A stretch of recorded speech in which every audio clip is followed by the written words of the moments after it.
So everyone, or mostly everyone, knows of your hubby, Mr. Jorge Posada. He's a wonderful man. And tell us a little bit about that. How did you guys meet? And how did he propose? I don't know. How did that story go? Like I told you, growing up in Puerto Rico, I played all sports. Like I played softball, I played volleyball, I did track, I did everything. And according to him, when I was 16 years old, he was the substitute umpire for one of my softball games. And I was pitching that game, and in the league that we played, it was slow pitch. The umpire used to stand behind the pitcher. So I forgot my glove that day or something happened, and he went to the car and he gave me a glove. So at the end of the game, he said, if you give me your number, I'll get you a glove. And I said, no, it's okay, thank you. I was 16 years old, he was probably 17, 18. I said, no, it's okay, thank you. So then, after that, I went away to college. He went away, to junior college and to play baseball, follow his dream. And then 10 years later, I was back in Puerto Rico, working as an attorney and hosting the TV show that I told you about. Right. And he turned on the TV, and he saw me. And he's like, I've seen that girl before. Like, I've seen her somewhere, but I don't know, I don't know where. So then he went out that night to this restaurant in Puerto Rico, and I was the first person he saw when he walked in. And he saw me, and then he immediately remembered, and he said, that's the girl from the softball game. Yeah, the girl with my glove. Yes. The girl with my glove, yeah. So then he told his roommate, I'm going to marry this girl. Wow. And then he invited me to go play racquetball, and that's how it started. And we started dating, and here we are. So what's next? I mean, I made all kinds of notes here, and I wanted to talk a little bit about, on the leadership change. But I also, let me touch a little bit. Being the wife of Jorge Posada, they're a well-known player. People immediately put you in a certain category. They think, you're going to be uneducated, that you're just in it for the fame or the money.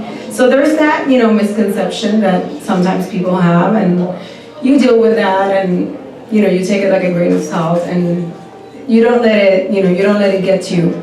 Also, when he was playing, I had to spend a lot of time alone.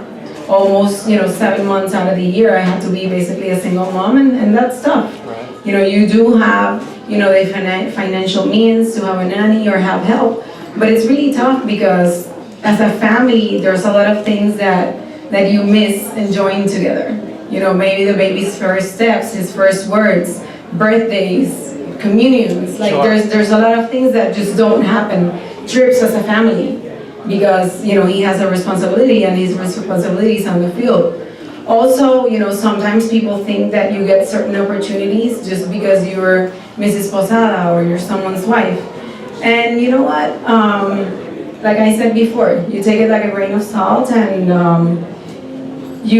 if people underestimate you, then you can only impress them, right? Right, yeah. And if it gets your foot on the door, then you go in, and then you prove who you are and what you bring to the table. Sure. So that's the way I see it. Well, I think you handle it very well and with a lot of grace. So I've coached, where you talk to people, you talk to groups. What advice do you give women? Find your passion, look at your talents, and then choose that path. And that way you will wake up every day, energized, wanting to go to work, and you will succeed. Right. When you're doing what you love, that's the most important thing that can happen.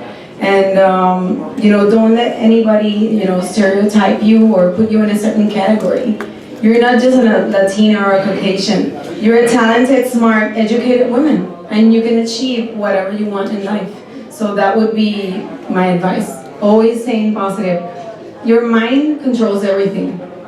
And it's really interesting because in your mind, you're alone. We can be sitting here having a conversation, but I don't know what you're thinking. I'm not a mind reader. So, in there, you're alone. And you're the only one who can talk to yourself and control what you're really thinking.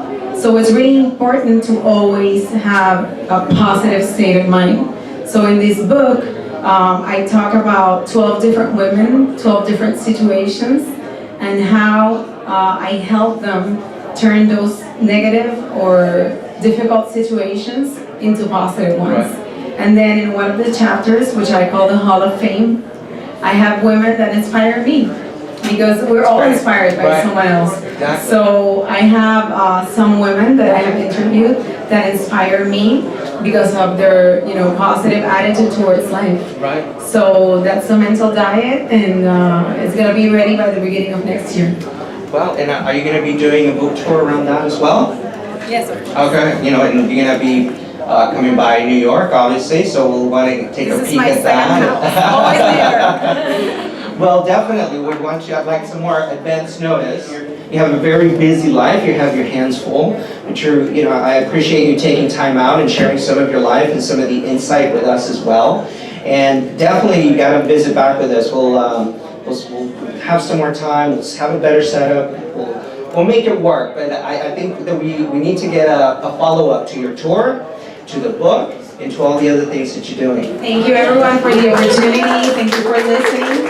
I hope that you leave here today with a positive state of mind, inspired, and thank you again for being here, I really, really appreciate it.